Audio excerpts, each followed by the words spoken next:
Olá, boa tarde a todos. É uma satisfação estar com vocês aqui, quem está nos assistindo. Estamos aguardando o nosso convidado, o Dr. Cassiano Menck. Enquanto o Dr. Cassiano... Vamos ver aqui se eu consigo...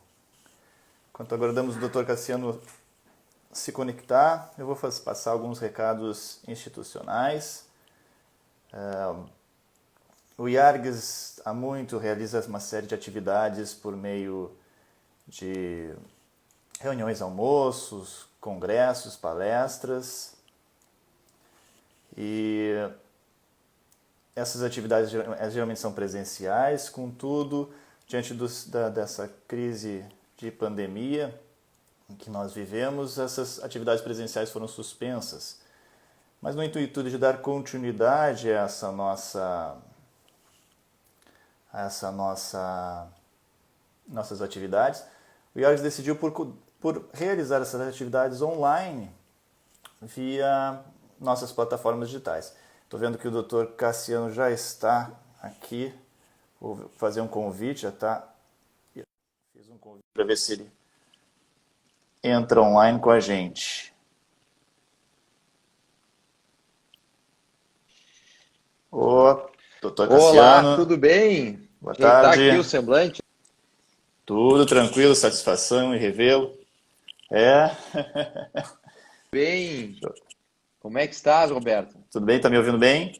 Tudo. Estou ouvindo bem. Está me ouvindo também? Tô, maravilha. Então, eu vou dar continuidade, tá fazendo alguns recados. Claro. Alguns recados protocolares, institucionais, e depois eu já passo a sua apresentação. Sim. E a sua palestra, tá bem?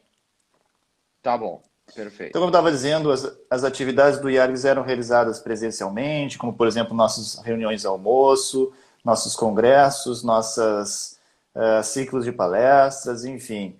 Todas essas atividades eram realizadas presencialmente, mas em razão da pandemia essas atividades foram suspensas. Então decidiu o Instituto realizá-las por meio das plataformas digitais, que são nosso canal do YouTube, Facebook, Instagram, site, blog, Twitter, etc. O Departamento de Direito Tributário já realiza essas atividades online por meio de vídeos palestras que são veiculadas mensalmente no nosso canal do YouTube. Hoje, particularmente, estamos iniciando uma nova forma de comunicação, que são essas chamadas lives, por meio do nosso Instagram. As nossas lives do Departamento Tributário serão realizadas quinzenalmente, ou seja, no próximo dia 7 já tem mais um outro encontro, tá? Com um novo assunto, com um novo convidado. E para fins de abertura dessa inauguração, eu gostaria de ler uma mensagem que nos foi passada pela nossa querida presidente do Instituto, doutora Sulamita Santos Cabral, que diz o seguinte: a diretoria do IARGS, por sua presidente, Sulamita Santos Cabral, saúda a todos os participantes dessa live e agradece ao Dr. Cassiano Menck por sua especial contribuição, abordando o tema efeitos tributários em operações imobiliárias e o propósito negocial. Esta live é de responsabilidade do Grupo de Estudos de Direito Tributário do Instituto dos Advogados do Rio Grande do Sul, em conjunto com o Departamento de Direito Tributário do IARGS. E lembramos que o site do IARGS, o blog, o Facebook, o Instagram e o novo canal do YouTube estão sendo constantemente atualizados com uma variada programação especial online. As lives e videopalestras estão todas disponíveis no canal do YouTube e para acessá-las basta pesquisar pelo nome IARGS ou Instituto dos Advogados do Rio Grande do Sul. Hoje nós temos conosco o Dr. Cassiano Menck, cuja apresentação para muitos provavelmente, tenho certeza disso, seria dispensável. Mas eu vou ler aqui um breve resumo do seu currículo, do seu extenso currículo.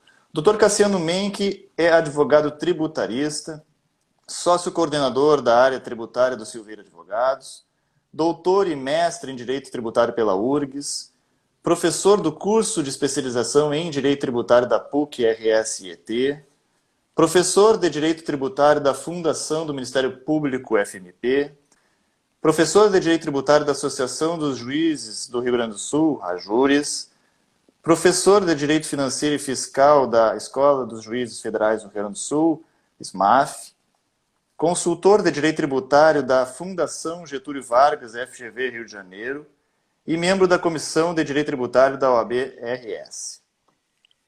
Então, sem querer me alongar, já tomei um pouco do tempo, nosso tempo é curto, nós temos mais ou menos 1 hora.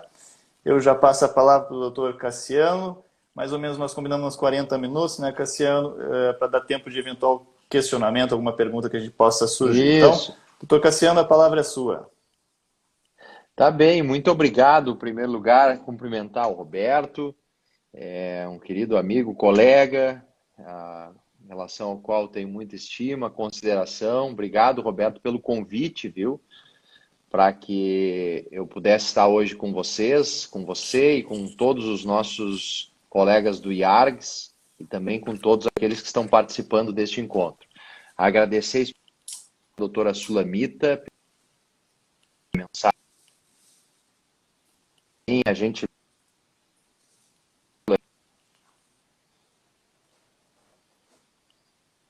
e o Instituto vem cumprindo uma função rigorosamente essencial, eu diria, no debate das questões do direito tributário de mais alta relevância, como essa de hoje, como outras, o evento do IARGS, que é realizado todo ano, né, e infelizmente, por conta dessa pandemia, este ano foi cancelado, mas é um evento que marca o ano da agenda tributária dos eventos de nível nacional. Então, cumprimentá-la, cumprimentar também, mandar um grande abraço para a doutora Alice Greck, né? Um abração forte para ela, que também é uma pessoa que trabalha muito pelo Instituto. Bem, cumprimentar todos que estão conosco, os colegas de escritório do Silveira Advogados que eu vi que entraram, todos os outros amigos, colegas, operadores do direito, e dizer o seguinte, Roberto, esse tema é um tema muito inquietante, que traz a seguinte pergunta que eu quero fazer para quem está aí no seu horário de almoço, em meio ao bife que está cortando, né, tomando seu suco, é o seguinte, a seguinte pergunta, nós sabemos, ou quem opera com direito tributário e com direito imobiliário sabe, que a Receita Federal tem um posicionamento, de certo modo previsível, com relação a dizer que eventuais reorganizações societárias que são realizadas por contribuintes, eventuais transmissões de propriedade de imóveis que são realizadas pelos contribuintes, antes de estes venderem seus imóveis para fins de, com essas reorganizações e com essas transmissões, reorganizar o seu patrimônio e, com isso, pagarem uma quantia menor a título de tributo, é vista pela Receita, o posicionamento previsível, como uma atividade que evidencia a falta de um propósito negocial. Segundo a Receita Federal, segundo o Fisco Federal, principalmente, para que essas reorganizações, já vou entrar num caso concreto, para que essas transmissões possam se sustentar passando pelo filtro, por assim dizer, da Receita, pelo exame da Receita Federal, elas devem ter um propósito negocial, uma finalidade negocial que não apenas a economia tributária. E a pergunta que eu quero fazer a todos vocês que nos acompanham é a seguinte: de onde vem, de qual é o dispositivo normativo, qual é o enunciado legal, qual é o artigo do Código Tributário Nacional, ou do Código Civil, ou de algum código legislativo brasileiro? Qual é o artigo da Constituição, ou de qualquer disposição normativa do sistema brasileiro constitucional que estabelece o propósito negocial como um requisito de eficácia quer dizer, de aptidão para que se produzam efeitos de atos, negócios jurídicos praticados pelo contribuinte perante a Receita. A pergunta, em outras palavras, de onde é que se tirou essa ideia de que para um negócio valer perante a Receita, ele precisa ter um propósito negocial que não seja o propósito de também auferir economia tributária? Essa pergunta é muito inquietante. E eu já vou antecipar a resposta para, neste segundo momento da fala, dizer o porquê da resposta. A resposta é a seguinte: não há no direito brasileiro um artigo sequer, um texto normativo em todo o direito brasileiro que estabeleça esse requisito do propósito negocial, que foi um requisito mistificado, importado de legislações estrangeiras e aplicado no Brasil. Atenção às características do nosso sistema tributário e constitucional. Então, a resposta é não há previsão para esse entendimento da Receita Federal, com todo o respeito. E por que não há? Agora eu quero dizer por que é que não há fundamento e por que é que esse entendimento, a meu juízo, ele não se sustenta sob o ponto de vista da constitucionalidade e sob o ponto de vista da legalidade. Portanto, são duas razões. Ilegalidade desse entendimento e inconstitucionalidade desse entendimento. Para explicar isso, eu quero contar um rápido caso que foi julgado aqui pelo TRF, uma das decisões mais importantes dos últimos tempos. Eu quero que todos que estão assistindo, por favor, tomem nota do acórdão da apelação 500.9900, dígito 93.2007.4.04.7107. Repetindo, 500.9900, dígito 93.2007.404.7107. Este acórdão precisa ser lido por nós. O que este caso tratou? Ele tratou do seguinte: uma empresa, atenção para isso, uma empresa tinha um imóvel contabilizado no seu ativo imobilizado. Uma empresa cujo objetivo social era compra e venda de imóveis, incorporação imobiliária,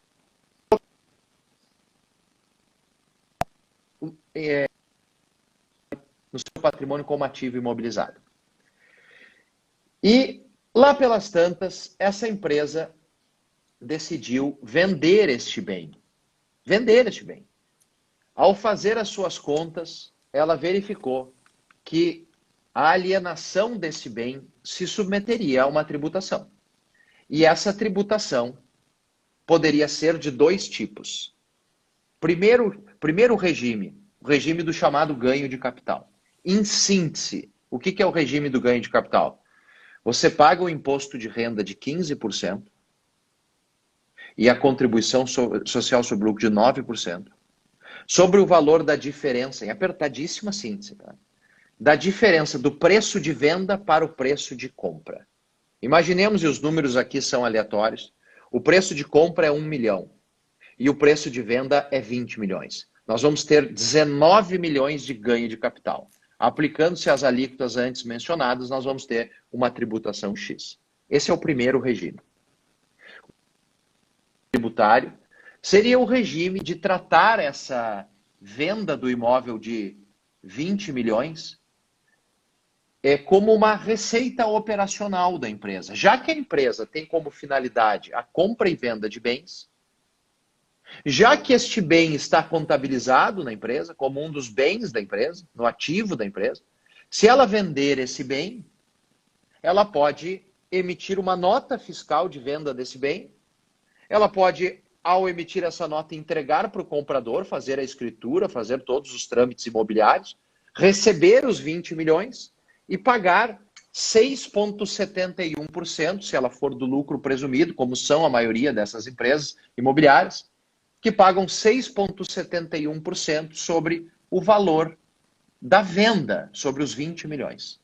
Que é mais vantajoso do que você pagar os 15 mais os 9, os 24%, né, sobre, e que depois dá mais, porque tem um adicional do imposto de renda, vai dar mais valor do que isso, né, e tem faixas também, enfim, tem uma tributação que acaba sendo mais do que vai ser perto de 30%. Quer dizer, você pagaria lá sobre a diferença, sobre 19 milhões. Logo se vê que é uma diferença colossal, de 30% para 6,71%. Só que tem um detalhe aí, atenção que estão nos acompanhando. Tem um detalhezinho. Para que a empresa possa adotar esse segundo regime, o bem, segundo a legislação, que trata desse segundo regime, que é do lucro presumido, a legislação estabelece o seguinte. Pode, eu vou falar em outras palavras, não textualmente como prevê a lei, mas a lei diz em outras palavras o seguinte: o contribuinte que tem empresa, pessoa jurídica, e faz compra e venda imobiliária, pode pagar os 6,71 sobre os rendimentos da operação imobiliária, incorporação, aluguel, e quando se tratar de compra e venda, ele pode aplicar o 6,71 nos casos dos imóveis que ele adquirira para revenda. Quer dizer, para ele pagar 6,71 para pagar menos, ele tem que ter adquirido o bem, Roberto, para revenda. Quando ele comprou o bem lá em 1970, ou 1990, ou 2010, quando ele comprou, ele tem que ter adquirido já pensando na revenda. E o que isso significa, do seu ponto de vista contábil? Contábil. Agora não é direito, é contabilidade. Significa que, para que se aplique essa tributação favorecida, o bem tem que ser comprado com o intuito de revenda, certo? O que isso significa, do seu ponto de vista contábil? Que quando eu comprar este bem e colocá-lo na empresa, ele deve ir para uma conta do ativo circulante, porque ele é como se fosse um sapato para uma loja de sapatos. Ele é como se fosse um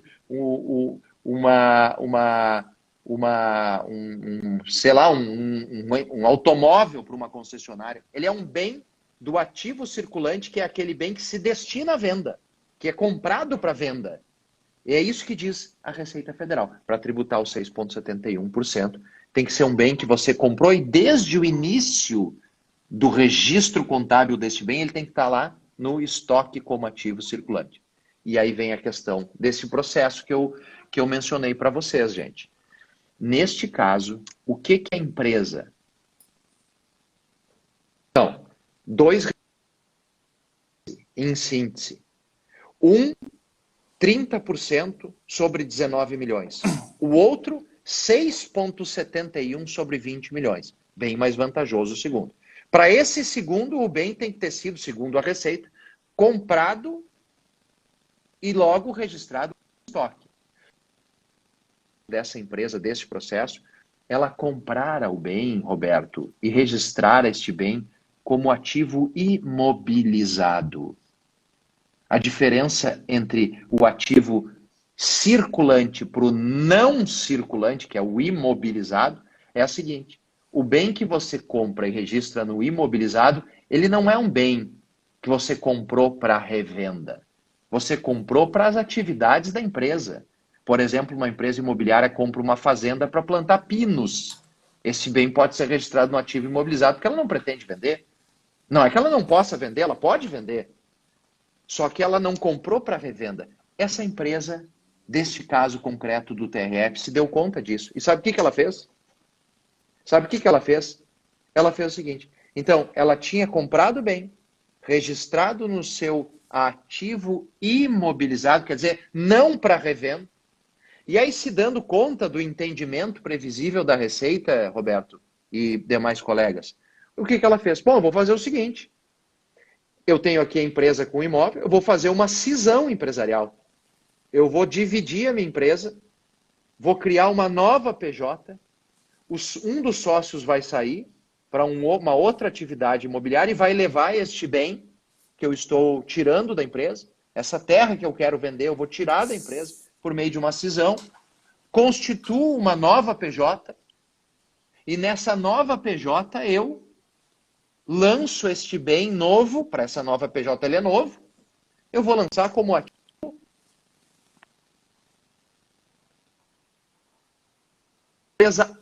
Empresa A estava como ativo imobilizado, depois da cisão vai para a empresa B, fruto da cisão, como ativo circulante, estoque, quer dizer, um bem que essa nova empresa adquiriu para revenda. E aí, com isso, essa nova empresa pode, como de fato fez, vender o imóvel com pagamento de tributos de 6,71%. Então, uma empresa fez uma operação imobiliária, tirou o imóvel da empresa A para a empresa B, via cisão, tudo respeitando a legislação imobiliária, respeitando a legislação societária, fez essa transmissão, atos todos declarados, todos válidos, todos...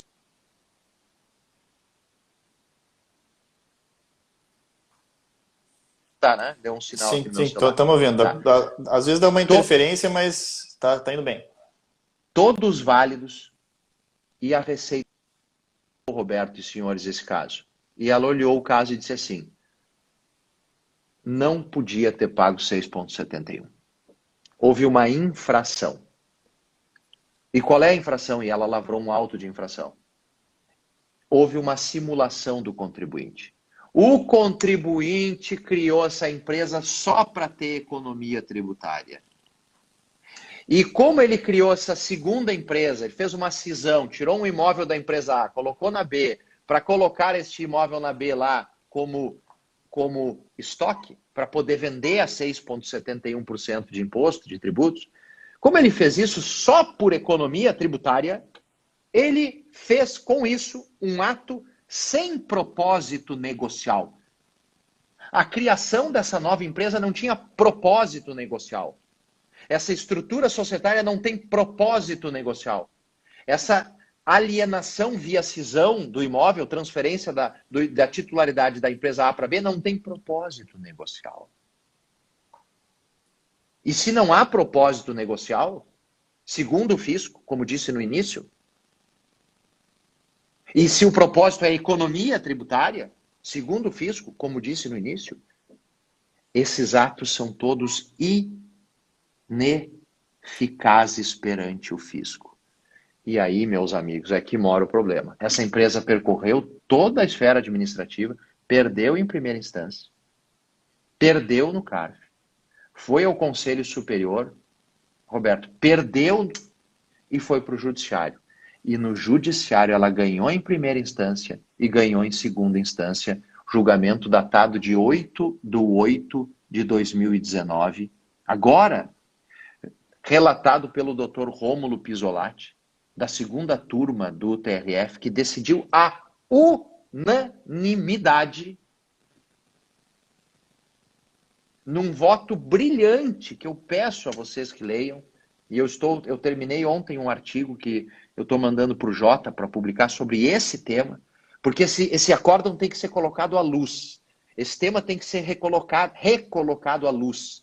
E o que este acórdão diz em síntese, que é o que eu sempre acreditei e sempre professei nas minhas palestras e nos meus trabalhos no escritório, sempre, que é o seguinte, essa ideia de propósito negocial, ela foi importada, Roberto e senhores, da ideia de business purpose, de outros direitos estrangeiros, e foi trazida para o Brasil como um requisito de eficácia de negócios jurídicos para limitar a liberdade individual dos cidadãos, sem que houvesse o ponto central, que é uma lei, um artigo sequer. Então não há lei em nenhum lugar que estabeleça que o propósito negocial é um requisito de validade e que a liberdade do indivíduo pode ser restringida e que os atos podem ser desfeitos. Lembrando que nós estamos num Estado de Direito. E segundo a Constituição, artigo 5º, inciso 2º, e artigo 150, inciso Primeiro, o contribuinte só pode ter sua liberdade cerceada por conta da lei. E se nós formos ao CTN, ninguém aqui nessa sala, ninguém aqui nessa live vai encontrar um artigo dizendo que o propósito negocial serve para se caracterizar o planejamento, ou que não possa haver a busca pela economia tributária.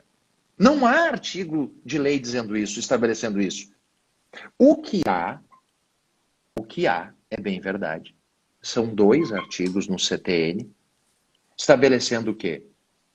116, parágrafo único. Norma geral antielisiva. Em casos de dissimulação, pode o fisco tornar ineficaz os atos do contribuinte. Dissimulação. E o outro artigo 149, inciso 7º, em caso de simulação ou invalidade, também pode o fisco fazer a mesma coisa. Mas vejam, são 2 grupos de questões que permitem que o fisco entre na vida privada e desconstitua atos. Só são 2. Quais 2? Problemas chamados vícios de verdade, que é a simulação e dissimulação, e uma pequena metáfora explica isso. O que é simulação? Simulação é você criar um fantasma, uma empresa fantasma, uma compra e venda fantasma, uma doação fantasma. A metáfora do fantasma explica o que é simulação, criar algo que não existe.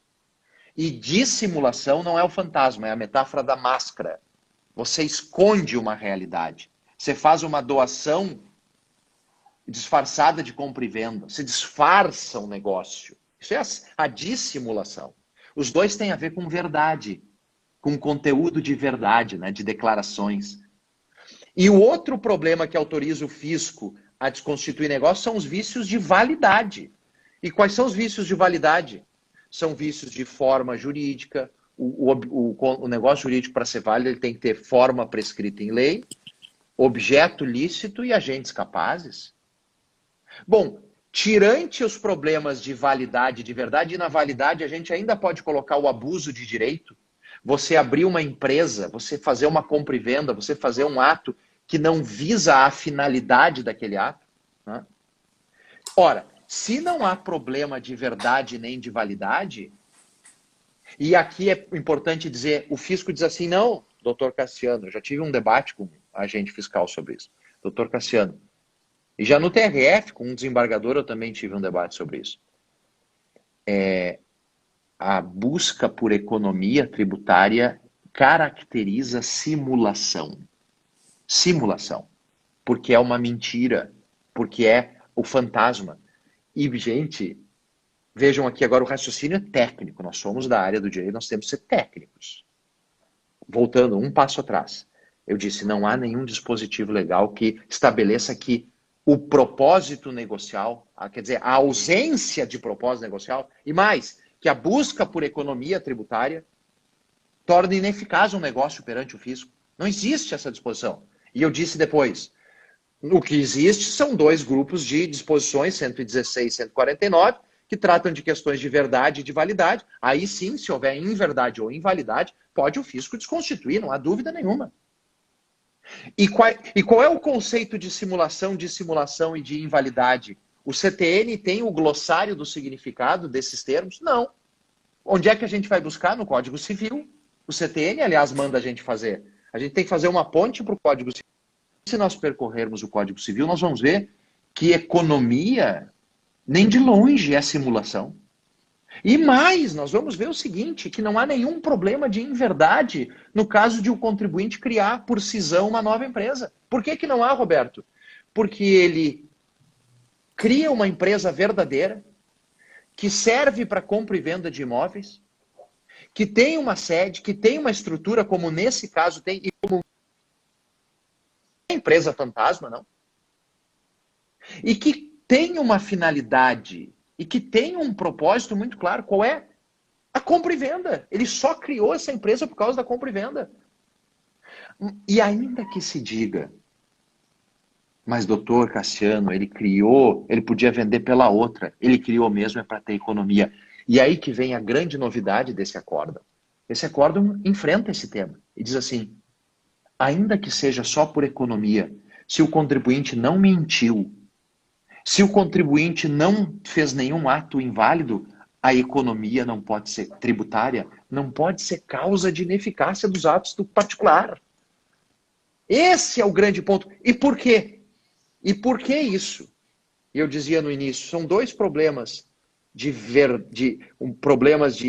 que expõem que esse critério da ausência do tal do propósito negocial seria causa de ineficácia dos atos do particular perante o fisco.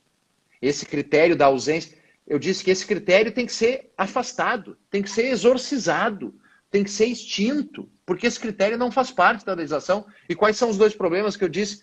Ele é um critério ilegal e inconstitucional. Por que ele é ilegal? Porque a Receita Federal vem distorcendo esses conceitos do que é simulação, do que é dissimulação. A Receita Federal, sem lei, criou um conceito próprio para ela. De simulação, quer dizer, economia é simulação. Então, quando eu pagar a conta da CE, se eu apagar a luz do meu quarto para gastar menos energia elétrica e gerar menos receita pública para o Estado do Rio Grande do Sul, eu estou fazendo uma simulação. Vejam, a economia não é simulação nem aqui, nem em lugar nenhum. Nem em lugar nenhum. Simulação é você criar uma empresa fantasma, como vários contribuintes fazem. E é equivocado. É uma empresa que é só de fachada, tira nota fiscal, não tem atividade nenhuma, coloca funcionários no Simples e essa empresa nem tem atividade. Tá os contribuintes que fazem isso. Agora, o contribuinte que a economia não pode ser punido. Por quê? Primeiro, pela ilegalidade desse critério, como eu dizia. Porque está sendo distorcido. E aí vem a ilegalidade. O que é a ilegalidade? É o ato administrativo, ou o ato estatal do executivo, que é a Receita Federal, ou o fisco em geral, ele contrariar o conteúdo da lei.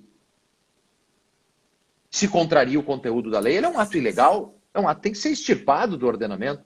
Esse é o primeiro ponto. E segundo, ele é inconstitucional, sabe por quê? E não é nem por reflexo.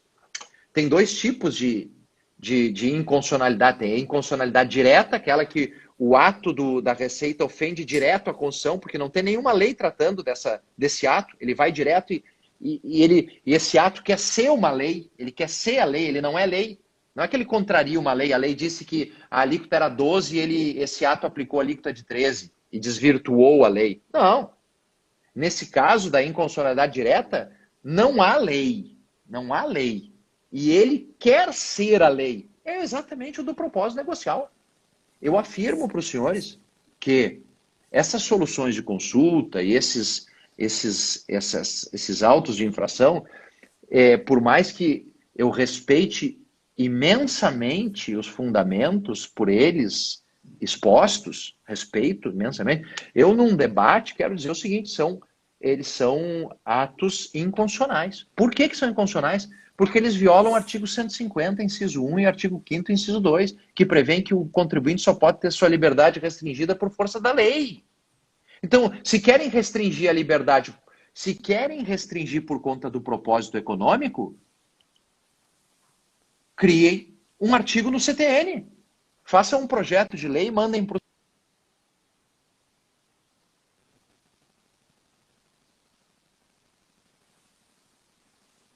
Ainda assim tem um detalhe. Essa decisão do Dr. Pisolatti, que de novo ela não é boa, ela é brilhante. Não é porque ela favoreceu o contribuinte. Eu procuro ser muito justo na história do meu trabalho, nos meus livros, nos meus artigos. Eu já escrevi artigo que está publicado lá no STJ agora em março, antes da pandemia, que é um artigo que defende inclusive a aplicação de alguns institutos em favor do fisco. Não, eu defendo o que é certo segundo as minhas convicções técnicas, o que é justo segundo a minha técnica. Inclusive isso faço na advocacia, não entro em causas nas quais eu não acredite. E o que eu quero dizer aqui é o seguinte, que esse acórdão que é brilhante, não por favorecer o contribuinte, porque ele começa a desmistificar, ele coloca uma lanterna no assunto e diz assim, ó, gente, espere um pouquinho. Sabe o que esse acórdão diz, Roberto, lá pelas tantas? Ele diz assim, ó, existe um mito nesse assunto, que é o propósito negocial, que só existe, olha o que ele diz, atenção a todos que estão nos acompanhando, se estiverem comendo bife, parem um segundinho só para escutar isso que eu vou dizer agora. É o seguinte, olha o que o desembargador disse de forma brilhante. Parte desse mito foi criado pela leniência com que o judiciário vem tratando o assunto. Se deixou correr solta essa ideia de propósito negocial, se deixou correr solta essa ideia de propósito negocial, mas é uma ideia que é inconstitucional. E eu dizia, esse acórdão, de maneira brilhante, destacou o seguinte, ainda que houver lei, ainda que haja lei, ainda que o CTN inclua o propósito negocial como uma causa de ineficácia do negócio imobiliário, ainda que diga lá que não pode buscar economia tributária, o doutor Rômulo disse o quê? Sabe o que ele disse, Roberto? Ele disse assim, ainda assim seria um CTN inconstitucional. Porque a Constituição também não permite que se crie uma lei que restringe a liberdade de quem quer ter economia. Essa restrição não é compatível com a Constituição também. Por isso que o propósito negocial, tal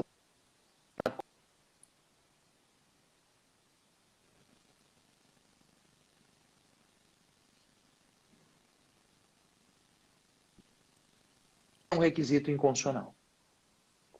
Moral da história. Há uma grande mistificação, meus amigos que estão nos acompanhando, sobre esse assunto. E eu vou dizer para vocês, o diagnóstico que eu faço é o seguinte. Quando a gente vai nos debates, quando a gente lê as decisões, elas trabalham com uma ideia de que é como se um axioma, é como se fosse um postulado indiscutível. Você quer falar de planejamento tributário, vamos partir da ideia de que tem que ter propósito negocial que não seja apenas economia tributária. Isso aí já é como se fosse a pré-condição para o debate. Só que o problema é tomar uma premissa inconstitucional e ilegal sem discuti-la. Sem discuti-la. E aqui eu quero trazer uma percepção minha, gente.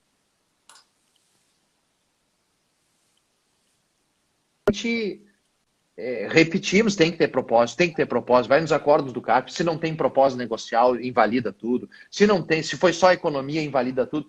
A gente tomou isso como goela abaixo, como certeiro, como premissa. E eu quero dizer que isso faz parte, na minha visão, uma posição pessoal, e vou usar um estudo do professor Humberto Ávila, que eu quero recomendar, que é esse estudo aqui, ó. Esse estudo, Constituição, Liberdade e Interpretação. É um estudo muito interessante, em que ele diz assim, uma das estratégias argumentativas que vem sendo usada em alguns casos, ele denuncia isso no Supremo e também em algumas instâncias da esfera administrativa tributária, é o emotivismo argumentativo. E eu acho que aqui fica exatamente essa minha fala para passar a palavra para quem quer perguntar, que é o seguinte, o que é o emotivismo argumentativo? Quando você vai para o debate e você suprime da discussão uma premissa, diz assim, não, assim, ó, vamos falar de planejamento tributário? Tá. Em primeiro lugar, tem que ter propósito econômico, né? Agora vamos ver se teve o propósito econômico. Como é que esses casos se solucionam no CARF, no TJ e no TRF e no STJ? STJ nem tanto porque não chega tanto lá, porque não se admite um recurso para discutir provas. É matéria de prova. O contribuinte tem que fazer uma cruzada para provar que a empresa que ele fez é uma empresa que ele quer, que é apenas um exercício de liberdade. O ônus da prova é transferido para o contribuinte. E ele tem que justificar que ele tem um funcionário e aquele funcionário faz A, B ou C. Ele tem que explicar, às vezes, até o óbvio. E tem que explicar que não é só por economia tributária. E às vezes alguns contribuintes têm que até inventar algumas coisas para dizer que não é por economia tributária. Vejam, já tive a gente diz também isso só para não ficar achando que é só por economia. Aí eu disse, não, nós não vamos fazer isso, né? Agora, vejam, a questão é a seguinte, o emotivismo argumentativo tomar essa premissa como indiscutível Aí você afasta da discussão, só que é uma premissa inconstitucional e ilegal. E aí, quando você fala desse propósito, você usa, aí vem a estratégia, expressões com conotação subjetiva. Você carrega o texto de emoção. Você diz assim, é para o bem do interesse público, para o bem da promoção dos direitos fundamentais, para o bem do orçamento público, não se pode conceber uma injustiça fiscal, de modo que se há dois meios de fazer o ato, tem que ser feito o ato pelo contribuinte pelo mais oneroso. Outro que é muito utilizado pelo grandioso professor Marco Aurélio Greco, grandioso, uma figura expoente, um dos maiores autores do Brasil, e é quem mais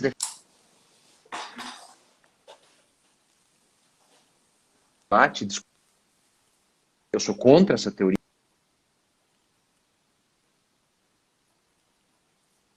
Seguinte, pelo princípio da solidariedade, existe um dever de pagar mais. Só que a gente tira o foco do argumento técnico-jurídico, Roberto, e por um emotivismo argumentativo, você carrega o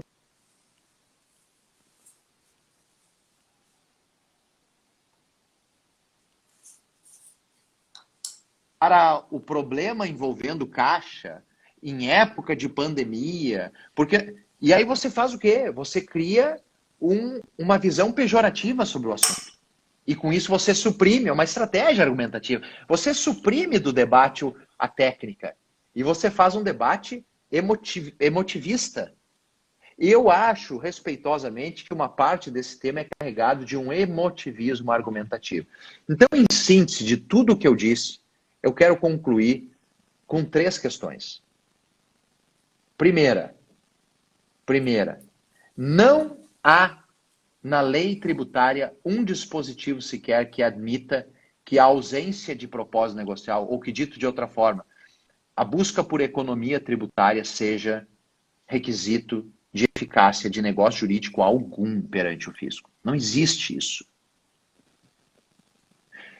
Portanto, os atos que praticam esse entendimento e que usam a simulação, cujo conceito do Código Civil é totalmente diferente, é produzir documento pós-datado, é declaração falsa, nada disso ocorre nesse tipo de ato. Então, essas equiparações implicam em ilegalidade e uso desse critério de ilegalidade. Segunda questão que eu quero concluir, também há uma inconstitucionalidade. Por quê? Porque se viola o dever de ter lei para restringir o comportamento do contribuinte. E ainda que tivesse lei, também falaríamos em inconstitucionalidade, porque não se pode restringir a liberdade de quem agiu com verdade e validade. E para terminar, terceira conclusão, os negócios do contribuinte só podem ser desconsiderados perante o fisco se houver problemas, vícios de simulação, dissimulação, de invalidade por objeto ilícito, agente incapaz, forma não prescrita em lei, abuso de direito fundamental. De modo que, afora isso, nós temos que trazer, eu peço a todos que estão nos ouvindo, como esse acórdão brilhante fez, nós temos que trazer de volta para o debate um tema que parece velho, mas que virou novo, o propósito negocial. Nós tomamos por muito tempo como um requisito, mas a decisão do último mês de agosto do ano passado, do último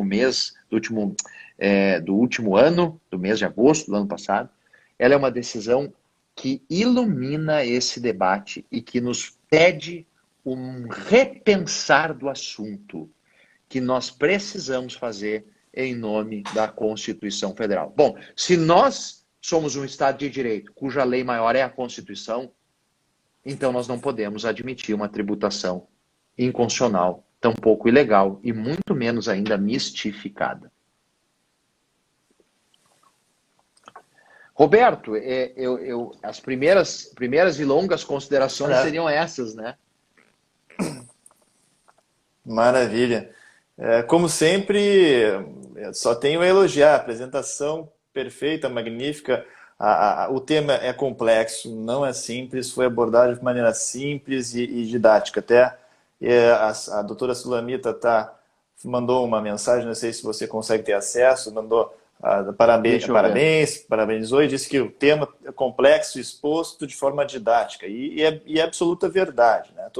Tem bastante gente te elogiando aqui. Eu não sei, eu consegui ver alguns, a doutora Cristiane estava É, presente também, eu muita quero gente mandar um aqui. abraço, viu, O Roberto? doutor, Posso mandar um abraço aqui? claro, Mandar um por abraço favor. para o pessoal da Comissão de Direito Tributário que está entrando, o Douglas Rezende aqui. Ele faz uma menção que eu iria fazer também. Esse caso que eu mencionei, desse acórdão, foi todo trabalhado por um colega do tributário, que é o doutor Gustavo Nigo. E é justo que se faça esse trabalho, porque ele é um dos defensores, junto com alguns outros, como o professor Humberto, como a Marta Leão, né, colega do doutor Humberto. Eu, pessoalmente, faço esse trabalho há bastante tempo, tenho defendido. Então, quero cumprimentar todos, Cristiane Neri, todos os colegas do escritório, a Luiz, Rodrigo Muti, Maria Angélica, Leonardo Meister, que entrou aqui também, meu grande colega. Enfim, tem bastante gente, né? E Doutora é muita Sulamita, gente, bastante. obrigado. Nós chegamos a um quórum bastante considerável, 28 pessoas que eu vi. Nós estamos aqui com 28 pessoas assistindo. Tem uma pessoa que eu não sei se eu vou conseguir ver todas, passa muito rápido essas, mas tem uma pessoa, quem é que aqui eu vi? A Laísa ou Larissa me pediu para repetir o número da apelação. Tá? Depois, se Ah, puder Larissa. repetir. Foi minha aluna, Larissa, na Fevale. Um grande abraço, Larissa. Querida amiga. Então, depois. O número é 500. Eu vou colocar na mensagem aqui, eu também posso mandar, vou colocar para o pessoal aqui, ó. É 500, estou escrevendo aqui Maravilha. no meu celular. 99093 2017 404 7107. Publicar. Publiquei ali, ó. Então, assim, eu recomendo Maravilha. Que legal. demais. Eu peço a vocês que leiam essa decisão, leiam com atenção. O ideal é lê-la para quem gosta, com um pequeno cálice de vinho, não muito para não cair, né? Mas um pequeno cálice de vinho de noite para degustá-la, porque inteiras à parte, mas eu quero chamar a atenção para nós reanalisarmos esse tema. E tem muitos desses temas, né? Já que nós estamos falando para o Instituto dos Advogados, nós lá no escritório, no Silveiro Advogados, a gente vê muito disso, viu, Roberto? Muito mesmo. Muito, muito, muito, muito, muito de casos assim, e que, claro, o contribuinte chega já com todo o receio, né? De que, embora esteja agindo com verdade, com validade, a gente acaba dizendo que a tendência é que haja um auto de infração, né?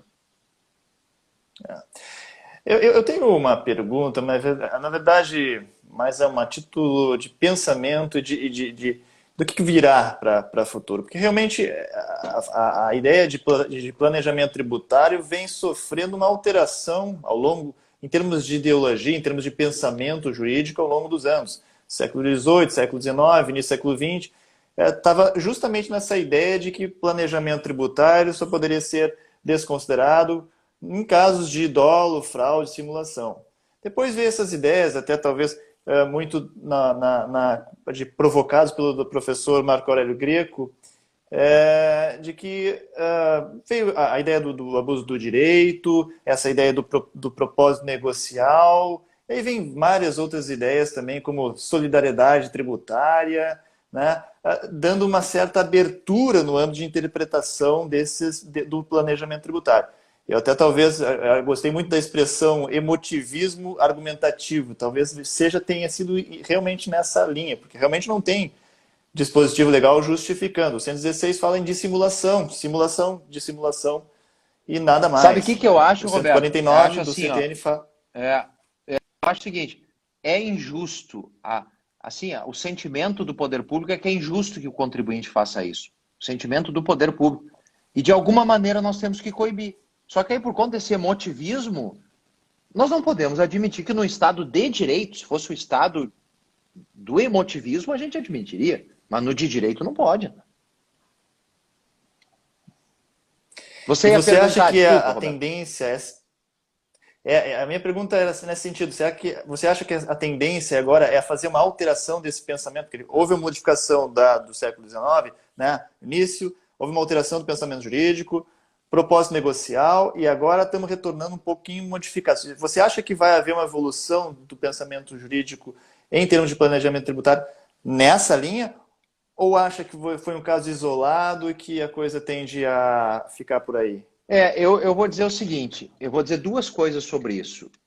Nós estamos, nessa questão do planejamento tributário, nós estamos importando alguns conceitos da OCDE, e estamos trazendo para dentro do Brasil, e alguns esforços que em nível mundial têm sido feitos, e partiu muito isso da legislação americana, de tentar coibir alguns movimentos de grandes empresas americanas que faziam a migração das suas atividades para outros países, para outros locais e com estruturas que geravam uma grande economia tributária. Né? Foi uma reação estatal feita em movimento. E isso acabou vindo cada vez mais e vem vindo de parte do fisco e contou com, claro, a teoria do professor Marco Aurélio aqui no Brasil para ter a sua devida expansão.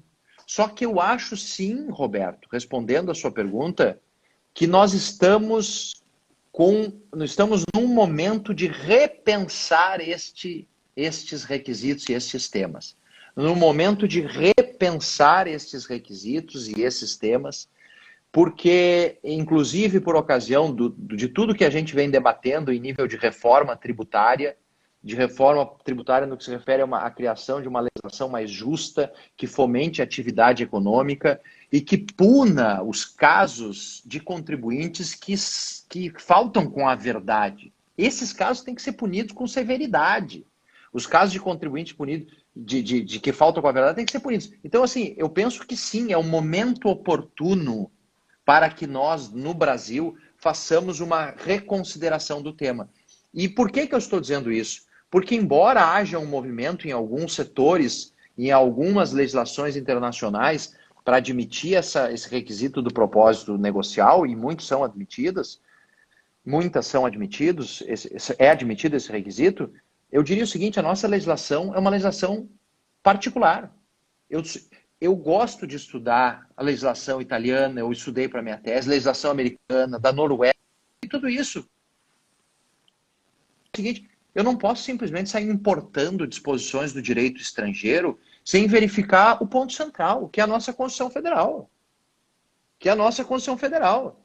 Então, assim, esses dias me disseram, eu sou contra a imunidade, sei lá, dos templos de qualquer culto, ou eu sou contra a imunidade do livro, ou eu sou contra a imunidade recíproca. Bom, nós temos que fazer uma nova Constituição, então. É insuprimível, é cláusula pétrea.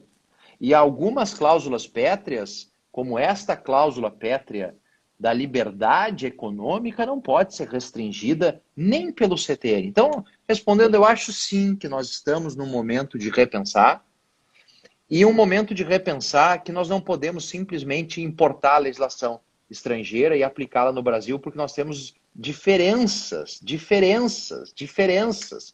E aí eu quero destacar uma questão, que é a seguinte.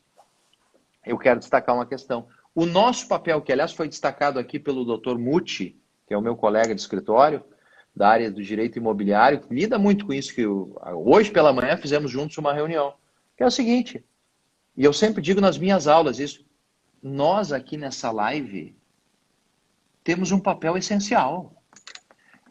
A gente costuma dizer, às vezes eu vejo alguns alunos, não, professor, mas eu sozinho não mudo, eu não vou conseguir mudar. Não, nós temos que escrever artigos. Nós temos que falar sobre esse tema. Nós temos que desmistificar.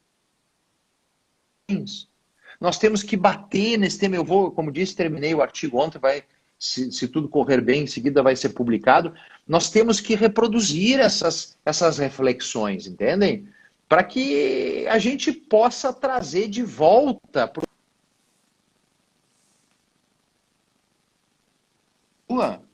que tem que ter o propósito negocial.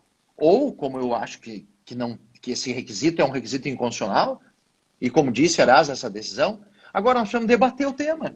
E aí eu lembro de uma frase de um autor que defende, e eu fui fazer uma sustentação oral lá no CARF, sobre esse tema do propósito negocial e sustentar tudo que eu sustentei aqui, que eu venho sustentando há tempos isso. E aí o presidente da turma disse assim, doutor, a ideia do propósito negocial pode não ser tão boa, mas é a melhor que tem por enquanto. Aí eu quase caí, eu quase me joguei, dei um ponta. Eu quase fiz um salto mortal, twist carpado. Mano. Porque nós não podemos admitir que um requisito que é ilegal seja tratado como legal ou constitucional por ser o único que tem. Isso não é argumento, compreendesse? Por isso que é o emotivismo. É por isso que eu digo que é o emotivismo. Já que parece injusto, já que pode parecer que viola um dever de solidariedade, então essa ideia é que melhor nos ajuda a combater isso. Não é assim. Nós temos uma Constituição Federal a ser respeitada, né? Em primeiro lugar, antes de qualquer coisa, uma Constituição Federal a ser respeitada, uma ordem constitucional, uma ordem que tem a Constituição, tem o CTN, tem a lei, o Código Civil traz conceitos, eu tenho que observar. Se o direito tributário quiser mudar os conceitos, ele vai ter que ainda respeitar alguns requisitos. Então assim, não é qualquer jeito que pode ser trazida essa discussão. Não é porque é a única ideia. É uma ideia, e eu disse para o relator, com a devida vênia, eu respeito, é uma ideia que circula muito, sim, mas é uma ideia, com todo respeito, equivocada, inconstitucional e ilegal, respeitosamente. Né? De modo que eu acredito, sim, Roberto, que depende de nós. Eu quero dizer isso a todos os colegas que estão aqui, a todos os colegas do IARGS, claro, cada um tem a sua convicção, mas me parece, citando aqui um autor finlandês chamado Aulis Arnio, ele diz assim, quando tem várias correntes de pensamento, tem várias respostas certas, diferentemente do que o Dworkin dizia, que tinha uma resposta certa para o caso, né? Quando se tem várias respostas que podem ser certas, desde que a gente debata, e o que eu estou denunciando aqui é que não se faz esse debate, não se faz, simplesmente diz que há o propósito negocial. Mas quando tem várias respostas possíveis e certas, você tem que analisar aquela dentre as opções, diz o Aulis Arnio, que está mais suportada, sustentada por uma gama de argumentos. É o chamado Temos 3 exame da minutos, doutor, só para... coerência. A coerência, e vou encerrar aqui, coerência, quer dizer, quanto mais fundamentos, e aí a gente tem fundamentos de direito civil, fundamentos de direito tributário, fundamentos de direito imobiliário, fundamentos constitucionais, todos apontando para o sentido de que esse propósito não pode se manter. Essa ideia do combate ao planejamento tributário baseado num emotivismo argumentativo. Perfeito, maravilha. Eu vou me encaminhar para o final, porque o Instagram já me avisou que temos praticamente 1 minuto, 2 minutos aqui para encerrar. Eu queria agradecer já de novo, mais uma vez, a participação, a disponibilidade do professor Cassiano, e elogiar realmente a apresentação, a manifestação. Foi bem resumida, foi bem trabalhada, é complexa, e como sempre, o professor conseguiu com perfeição e destreza abordar esse tema tão difícil. Antes de finalizar, professor, eu queria agradecer também as pessoas, os nossos ouvintes, quem nos está assistindo. O doutor Rafael Wagner também entrou, eu vi que entrou ali. Grande abraço, e Wagner. Convidar Grande também presidente. a todos convidar todos a dar uma olhada nas nossas plataformas digitais, o blog, site, Facebook e YouTube. Enfim, muito obrigado mais a todos, viu? Saudações. Eu quero saudar a todos mais uma vez. Obrigado a todos que compartilharam desse momento conosco. Só seja rápido. Obrigado ao IARGS, ao Roberto, e estou à disposição para debatermos mais esse tema e outros que são a ele relacionados. Obrigado, uma boa tarde, um bom dia de trabalho para todos. Abraço.